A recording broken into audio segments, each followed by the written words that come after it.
selamat malam. Salam damai sejahtera bagi kita semua. Kita bertemu kembali dalam program Night Call GPIB. Perkenalkan, nama saya Pendeta Nyonya Rosiafi Dolerut Saragida Costa. Saat ini saya melayani di GPIB Jemaat Pelaju Sungai Gerong Palembang sebagai Ketua Majelis Jemaat. Saudara-saudara terkasih, sebelum kita merenungkan firman Tuhan di malam hari ini, mari kita berdoa. Ya Allah yang Maha Kasih, terima kasih atas penyertaan-Mu di sepanjang hari ini. Saat ini kami akan merenungkan kebenaran firman Tuhan. Bimbing kami ya Roh Kudus, tolong kami ya Roh Kudus, agar kami dapat menjiwai firman-Mu dalam kehidupan kami sebagai orang beriman kepada Tuhan Yesus Kristus. Amin. Saudara-saudara terkasih, renungan firman Tuhan pada malam hari ini terambil dari kitab Ezra pasal yang ke-8, ayat yang ke-35 hingga ayat yang ke-36, yang menyatakan sebagai berikut. Pada waktu itu juga, orang-orang telah kembali dari penawanan, yakni mereka yang pulang dari pembuangan, mempersembahkan sebagai korban bakaran kepada Allah Israel lembu jantan 12 ekor untuk seluruh Israel, domba jantan 96 ekor, anak domba 77 ekor, kambing jantan sebagai korban penghapus dosa 12 ekor, semuanya itu sebagai korban bakaran bagi Tuhan. Mereka menyampaikan juga surat perintah raja kepada wakil-wakil raja dan bupati-bupati daerah sebelah barat sungai Efrat. Dan orang-orang itu memberi sokongan kepada bangsa kita dan kepada rumah Allah. Berbahagialah kita yang senantiasa setia memelihara dan melakukan kebenaran firman Tuhan di dalam kehidupan kita hari lepas hari. Saudara-saudara terkasih, pandemi COVID-19 telah menggiring kita ke zona tidak nyaman, ke zona yang tidak aman.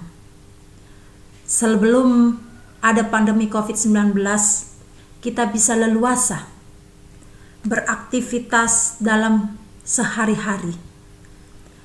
Kita berada di zona aman sebelum pandemi COVID-19. Aman untuk bertemu dengan siapapun, aman beribadah di dalam gedung gereja, aman untuk kita bisa berkumpul bersama saudara-saudara ataupun orang lain, aman untuk berpergian kemana saja. Aman juga bagi anak-anak belajar di sekolah dan bermain di sekolah. Akan tetapi, zona aman itu beralih ke zona tidak aman karena adanya pandemi COVID-19. Segala sesuatu menjadi tidak aman karena ruang gerak kita tidak leluasa, dibatasi karena adanya pandemi COVID-19. Beribadah di gedung gereja, jumlah jemaat yang hadir harus dibatasi. Duduk harus jaga jarak. Tidak bisa bersalaman.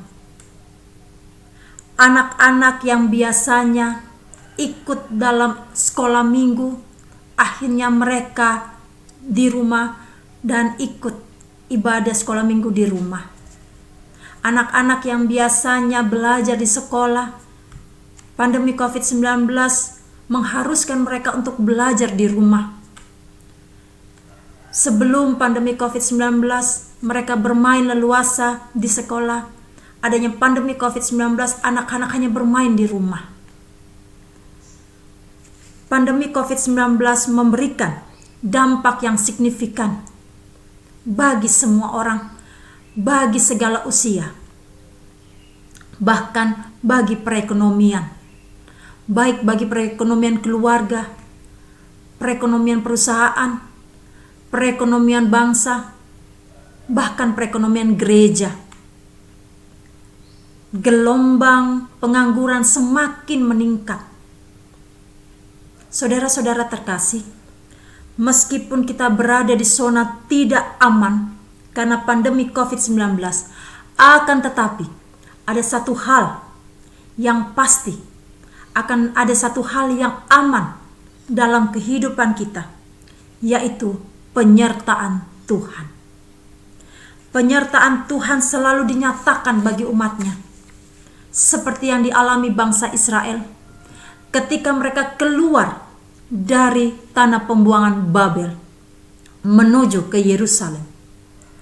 Bangsa Israel meninggalkan zona tidak aman mereka ketika menjadi tawanan, ketika mereka menjadi orang buangan di Babel.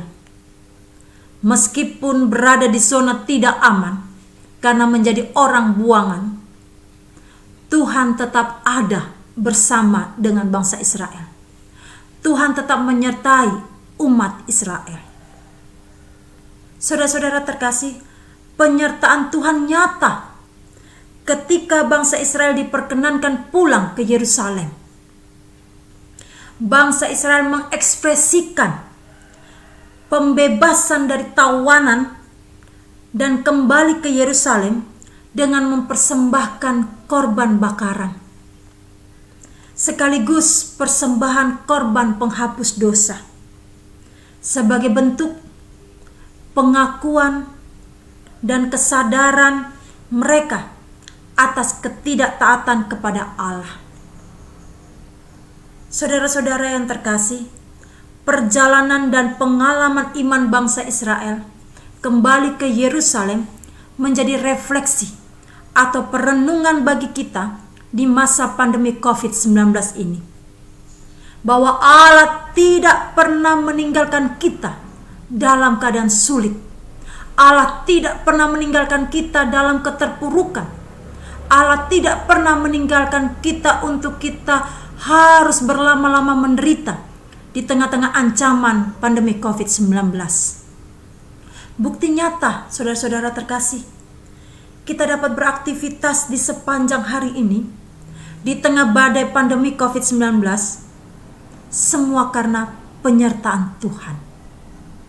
Karena itu, saudara-saudara terkasih, marilah kita mengakhiri hari ini dengan mengucap syukur kepada Allah. Bukan dengan mengeluh, bukan dengan menggerutu, tetapi bersyukur, mengucap syukur kepada Allah. Sekaligus pengakuan dosa kepada Allah atas perbuatan salah dan dosa kita di sepanjang hari ini. Saudara-saudara yang terkasih, persembahkanlah hidup kita, persembahkanlah diri kita sebagai respon kita atas penyertaan Tuhan. Karena itu, ketika kita mengakhiri hari ini, kita mengimani bahwa penyertaan Tuhan ada bersama dengan kita. Dan esok hari, atas perkenanan Tuhan, menjadi keyakinan kita juga bahwa Tuhan senantiasa menyertai hidup dan kehidupan kita. Tuhan Yesus memberkati. Amin. Mari kita berdoa. Ya Allah, kami sangat bersyukur. Kami mempunyai Allah yang begitu setia menyertai perjalanan kehidupan kami. Meskipun kami harus diperhadapkan dengan pandemi COVID-19, tetapi karena penyertaan-Mu, Engkau membangkitkan kami sehingga kami dapat beraktivitas kembali. Walaupun ada banyak batasan-batasan untuk kami harus menyesuaikan diri di tengah-tengah badai pandemi COVID-19 ini. Tapi kami tetap percaya bahwa penyertaan-Mu ada bersama dengan kami. Karena itu ya Allah, ketika kami akan beristirahat, kami tetap menyerahkan kehidupan kami ke dalam tangan kasih-Mu. Dan esok hari, jika Tuhan berkenan untuk kami menikmati kembali kehidupan, maka kami mengimani penyertaan Tuhan ada bersama dengan kami. Di dalam nama Tuhan Yesus Kristus, kami berdoa dan bersyukur. Amin.